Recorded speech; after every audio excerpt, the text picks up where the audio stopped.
Bueno, en primer lugar, felicitaciones pues a la Academia de Ciencias Políticas por la implementación pues de este evento y al doctor Ramón Escobar por su organizador. Este tipo de evento pues tiene un conjunto de valores, pues entre ellos, bueno, se continúa elaborando la agenda en el campo de la seguridad y defensa de las reformas pues, que requiere el sistema político. Y en segundo lugar, nos pone en relación pues, a los estudiosos de este tema, que trabajamos pues, bastante aislados, de tal manera que les propongo pues, continuar con otro tipo de eventos, otro tipo de actividades académicas y políticas en la necesidad pues, de reformar la institución militar pues, con mira hacia el futuro. Militares, control civil y pretorianismo en Venezuela, la conjura pretoriana. Los militares no son para definir la sociedad, son para defenderla. Richard Cohn. En América Latina y especialmente en Venezuela, la sistematización de los estudios sobre las relaciones civiles y militares es de reciente data. Sin embargo, las contribuciones de los últimos tiempos han sido significativas. Este ensayo aspira a ser un modesto esfuerzo de explicación y comprensión de las relaciones civiles y militares venezolanas. Cuando América Latina parecía haber resuelto el problema del lugar que los militares deben ocupar en la sociedad y el Estado, de subordinación al sector civil y de seguridad y defensa militar, Venezuela en las dos primeras décadas del siglo XXI se encuentra atravesando una de las más devastadoras crisis en todos los campos de la vida social como resultado de la intervención de los militares en política y su participación indiscriminada y masiva en el desarrollo. Y esto sucede después que Venezuela fue en la segunda mitad del siglo XX una de las principales referencias políticas democráticas y de progreso material en el continente. Las causas de la tragedia de Venezuela son muchas y complejas, pero una, y quizás la más importante, a mi juicio, ha sido el desarrollo del virus pretoriano entre los militares, debido, entre otras cosas, a la poca importancia e incluso desprecio que la dirigencia política del país, a partir de la caída de la dictadura de Marcos Pérez Jiménez en 1958, le dio al problema de la intervención de los militares en política y al estudio de la historia y la teoría política sobre las relaciones civiles y militares. Tradicionalmente en América Latina, las élites dirigentes siempre estuvieron convencidas de que a los militares se les podía controlar otorgándoles una serie de privilegios y manteniéndoles una serie de beneficios socioeconómicos por encima del nivel de vida de la sociedad civil. Política que para la situación venezolana hasta cierto punto funcionó eficientemente, ya que las Fuerzas Armadas Nacionales fueron un soporte importante de la democracia del Pacto de Punto Fijo, luego de la dictadura militar la dictadura militar de Pérez Jiménez. Pero hoy la lucha de la sociedad civil se centra en comenzar el complejo y difícil proceso de buscar el origen, la continuidad y propagación del virus pretoriano y erradicar todas las condiciones que permitieron su desarrollo, que en la historia contemporánea de Venezuela viene desde Juan Vicente Gómez, pasa por Eleazar López Contreras, Isaías Medina Angarita, Marcos Pérez Jiménez, Wolfgang Larrazábal, la lucha armada y la subversión, las guerrillas y los alzamientos militares en la década de los años 60, cuando se iniciaba el experimento democrático en Venezuela y profundiza su actividad corrosiva con el teniente coronel Hugo Chávez y Nicolás Maduro. Pero la respuesta a la pregunta, ¿qué papel juega la política y en particular la política de seguridad y defensa en las relaciones civiles y militares? Resulta un problema más complejo si se refiere al papel de los militares en sociedades democráticas. Afortunadamente, sobre la intervención de los militares en política y el pretorianismo, hay extraordinarios estudios de autores como Finner, Permuter, Nollinger, entre otros, y para la situación venezolana, Domingo Irwin. Estudios que sirven de guía para responder una pregunta que no tiene una respuesta sencilla. Sin embargo, es importante resaltar que la sociología militar ha tratado mecánicamente de adaptar para sociedades subdesarrolladas y atrasadas institucionalmente, como la sociedad venezolana actualmente, modelos de control civil de los militares propios de sociedades altamente desarrolladas política e institucionalmente, como el modelo de Samuel Huntington. En sistemas políticos democráticos atrasados institucionalmente, los militares profesionales pueden conspirar de tal manera que el problema es cultural, tal como lo propone el modelo de Samuel E. Finner. Aunque el término pretorianismo presenta algunos inconvenientes, en pocas palabras, pretorianismo es una palabra de uso frecuente para caracterizar una situación en la cual la clase militar de una sociedad dada ejerce un poder político independiente, recurriendo a la fuerza o amenazando recurrir a esta. Pero en definitiva lo que quiero decir es que así como la lucha caudillista luego de 1830 fue una de las causas que destruyó la posibilidad del progreso económico e institucional de Venezuela en el siglo XIX, uno de los residuos del siglo XX más perversos que ha obstaculizado la entrada de Venezuela a los avances de la civilización del siglo XXI ha sido la intervención en política de los militares pretorianos venezolanos. De tal manera se puede afirmar, sin temor a equivocarse, que luego del fracaso de los militares en el poder en América Latina, la reconstrucción de Venezuela depende en gran medida de la separación definitiva de los militares de la política, tal como sucedió en la última parte del siglo XIX con Antonio Guzmán Blanco, cuando separó la religión del Estado. Es así como uno de los mayores desafíos de Venezuela en el siglo XXI, con apenas 2 décadas, está en lograr que la institución armada funcione como las Fuerzas Armadas en los países modernos avanzados, en particular como funciona, por ejemplo, la subordinación y obediencia de los militares en las sociedades anglosajonas, para quitarnos de encima la espada de Damocles del activismo partidista y la lucha por controlar el poder del Estado para martirizar a la sociedad, tal como ha sucedido con el socialismo militar bolivariano en Venezuela en las 2 primeras décadas del siglo XXI. Entre las razones de la existencia de la perniciosa intervención en política de los militares venezolanos se encuentran los bajos niveles de cultura, la debilidad de la sociedad civil y la subestimación de los militares por parte de la élite civil. Pero con miras al futuro, la modernización de Venezuela no solo pasa por el fortalecimiento institucional, la industrialización, la desestatización y liberalización de la economía, entre otras cosas, sino que igualmente pasa por la erradicación de las condiciones sociales, políticas y culturales que han permitido el incubamiento y desarrollo del virus pretoriano en la formación y educación de las Fuerzas Armadas, ya que los militares no son para imponerle definiciones de ningún tipo a la sociedad civil y al Estado, sino para defenderla, tal como sostiene Richard Cohn. El estamento castrense no es formado para participar en el desarrollo nacional, tal como hoy lamentablemente lo establece el artículo 328 de la Constitución venezolana. Los militares deben ser formados técnica y profesionalmente bajo control y dirección civil para la defensa militar de la sociedad, el Estado, el territorio y combatir militarmente a las nuevas amenazas a la seguridad y defensa que surgieron con mucha fuerza luego de la caída del comunismo en Europa. La tragedia que ha vivido Venezuela durante las 2 primeras décadas del siglo XXI, la inexistencia de control civil efectivo sobre los militares, tiene su naturaleza más profunda en que a todo lo largo de la vigencia de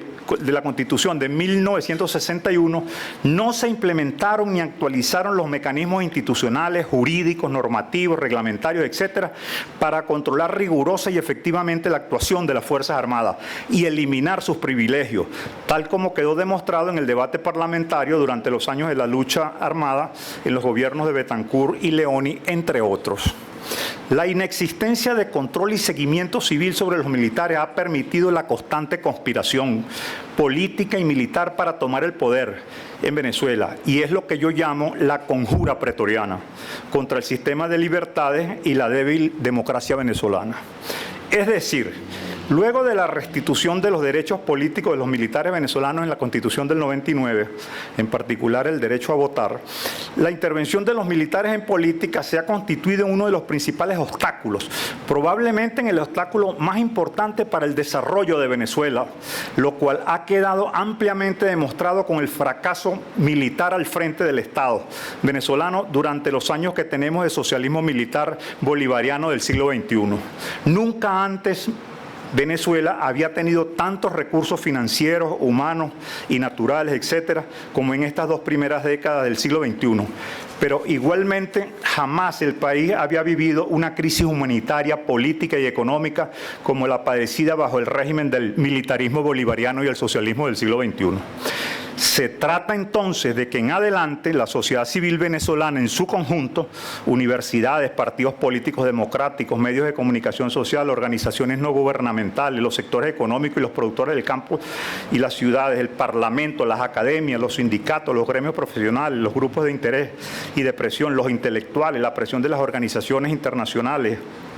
y los acuerdos y tratados internacionales que obligan a los estados a respetar los derechos humanos y a desconocer a los gobiernos sin legitimidad en el desempeño democrático y surgidos de la violencia militar. En fin, que todos nos planteemos la necesidad de erradicar las condiciones y circunstancias en que se ha incubado y desarrollado el virus pretoriano en la formación y educación de los militares y en la cultura política de la sociedad, con el propósito de organizar en la democracia la implementación de un efectivo y riguroso control civil sobre la actuación de los militares y sus instituciones armadas, y de este modo avanzar definitivamente hacia el desarrollo institucional y económico de Venezuela. En otras palabras, una vez que Venezuela ha pasado por la destructiva y dolorosa experiencia de la intervención de los militares en política y la conjura pretoriana, le corresponde a la sociedad civil hacer las alianzas internacionales e instrumentar los medios democráticos para el cambio político y eliminar las manifestaciones pretorianas que el socialismo militar bolivariano ha implementado en Venezuela durante la primera década del siglo XXI. Es decir, de lo que se trata, en pocas palabras, es de regresar a los militares a cumplir con sus funciones profesionales para los que son formados técnicamente, ya que invadieron masivamente las altas y medianas posiciones gerenciales de la burocracia de los servicios públicos, desplazando de los puestos naturales de trabajo a profesionales civiles formados en las universidades y tecnológicos del país. Entre otras, la empresa estatal más importante de Venezuela, Petróleos de Venezuela, está bajo control y dirección de los militares. Igualmente la electricidad, las empresas de Guayana en el sur del país, entre otros sectores importantes de la vida nacional. Durante estos años, una buena parte de los gobernadores de los estados han sido tradicionalmente de origen militar. A las Fuerzas Armadas hay que sacarlos del Plan República, por medio del cual los militares tienen el control logístico y una influencia desproporcionada en el Consejo Nacional Electoral en los distintos procesos electorales, ya que una copia de las actas de votación en cada centro electoral se la llevan los militares se las llevan a sus cuarteles. Las elecciones son un evento político de ciudadanos para escoger a las autoridades civiles. La logística del Consejo Nacional Electoral debe estar organizada por empresas civiles altamente especializadas en distribución y transporte. También los militares venezolanos tienen establecido en la Constitución Nacional el artículo 328, el abusivo privilegio de un sistema de seguridad social propio, separado e independiente del sistema de seguridad social que tenemos los ciudadanos comunes y corrientes en el Instituto Venezolano de la Seguridad Social, el IBSS. Todo el sistema de la aplicación de la justicia venezolana debe ser revisado, ya que, entre otras arbitrariedades, usualmente es aplicado a civiles por razones políticas, cuando a los civiles los deben juzgar sus jueces naturales, y a los militares que cometen delitos comunes los deben juzgar los tribunales ordinarios. De todas maneras, pues fue muy interesante la intervención de la doctora Grau y Fernández. Igualmente hay que revisar los programas de enseñanza en la historia de Venezuela, ya que fueron completamente distorsionados hasta el punto en que llegan a equiparar la figura de Simón Bolívar en el campo que le correspondió vivir al Libertador con el teniente coronel Hugo Chávez. De los programas de educación primaria y secundaria hay que eliminar la formación militar,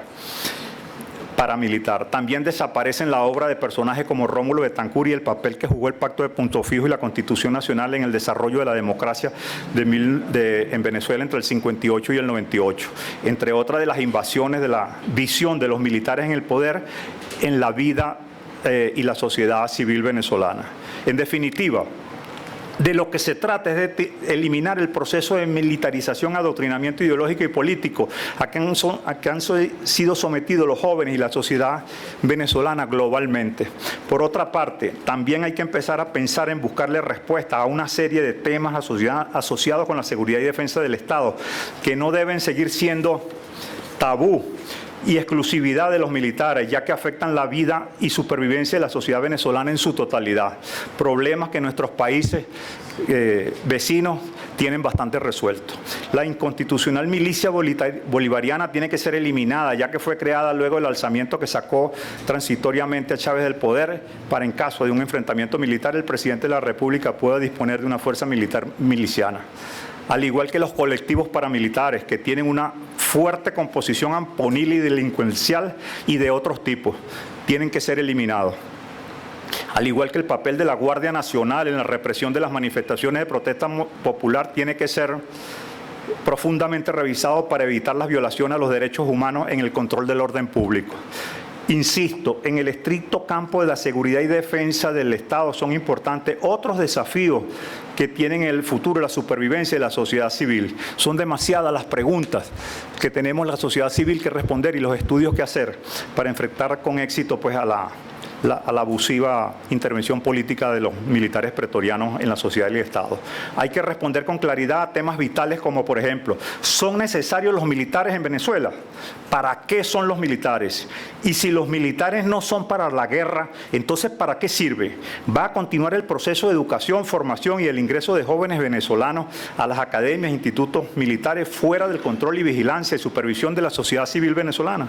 ¿Por qué la sociedad venezolana y el Parlamento Nacional no han asumido hasta ahora el establecimiento de fuertes, efectivos controles sobre la actuación de las Fuerzas Armadas? La sociedad venezolana va a continuar manteniendo los abusivos privilegios de los militares por encima de los ciudadanos. ¿Van los militares venezolanos en el siglo XXI a continuar con una cierta especie de árbitros de la crisis venezolana? ¿O es que acaso que la principal misión de los actuales militares en el poder es la represión y la oposición política y la violencia a los derechos humanos? ¿Va a continuar el negocio de las adquisiciones militares y la compra de armas sin control por parte de la sociedad civil venezolana? ¿Vamos los venezolanos a resolver y solucionar o por el contrario se van a agravar nuestros problemas de desarrollo político, económico y las amenazas a la seguridad y defensa democrática bajo el régimen militar y la violencia estatal?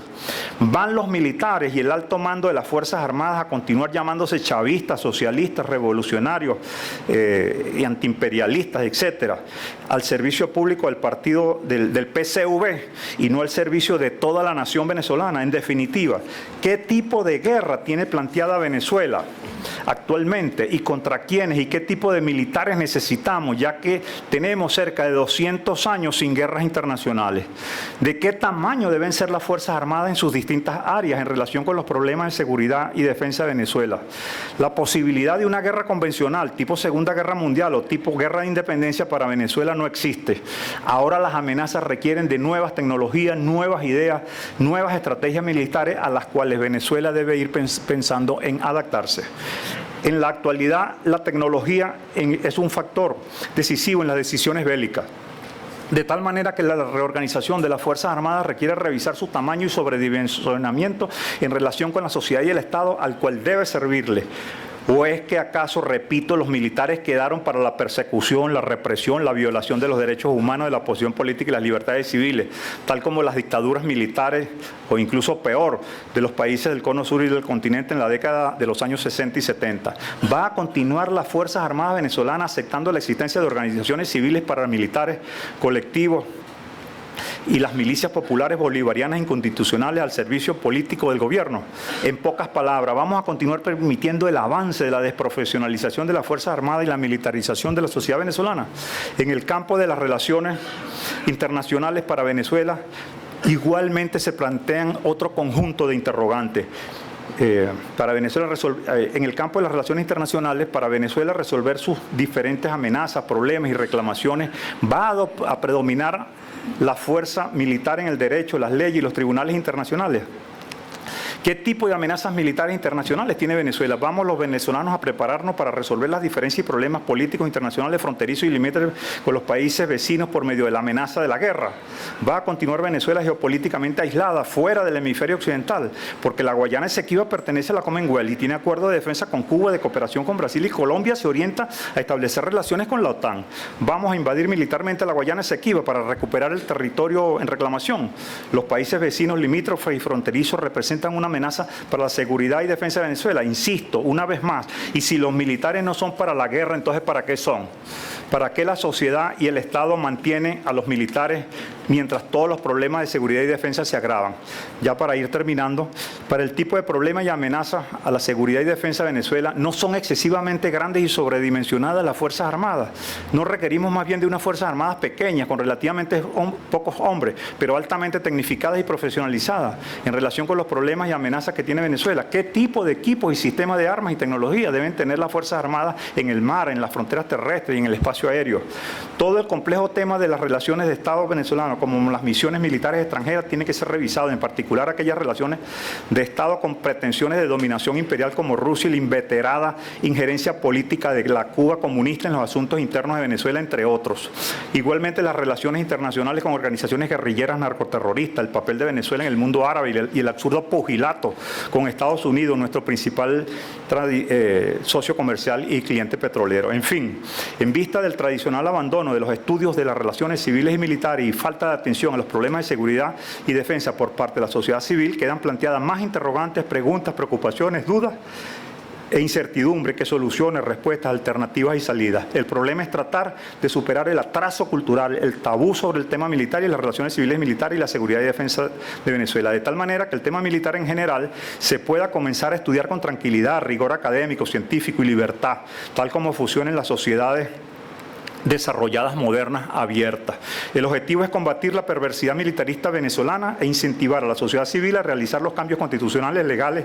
educativos y culturales y la actualización y modernización de la normativa que permita eliminar la intervención política de las Fuerzas Armadas, ya que podemos regresar a la violencia que dejó la guerra de la independencia y la matanza de gente por el caudillismo del siglo XIX, o como la guerra civil colombiana de baja y mediana intensidad en la segunda mitad del siglo XX. Finalmente, ¿va la sociedad civil a continuar indiferente a la existencia de las condiciones que han permitido la constitución de logias militares y el incumplimiento y desarrollo del virus pretoriano, la conspiración, la felonía militar a cambio del poder político y el control del Estado que tanto daño le ha hecho a Venezuela? Hoy, en condiciones y circunstancias muy difíciles, luchamos para que el siglo XXI, que apenas comienza, sea dominado por la sociedad civil venezolana y no por el salvajismo de la conjura militar pretoriana venezolana, y así nuestros hijos y nietos puedan vivir en libertad y progreso para siempre. En definitiva, tal como decía Domingo Irwin, parece ser una imperiosa necesidad enfatizar cómo la historia ha demostrado hasta la saciedad que las más eficientes políticas de seguridad y defensa se dan en libertad, en unas relaciones civiles y militares, en democracia, donde existe un efectivo y control civil y un auténtico profesionalismo. Si estas palabras contribuyen a crear conciencia, aunque sea en una modesta medida, sobre el poder destructivo del pretorianismo y la intervención de los militares en política, y a elevar el nivel cultural de la sociedad venezolana, me sentiré satisfecho. Muchas gracias.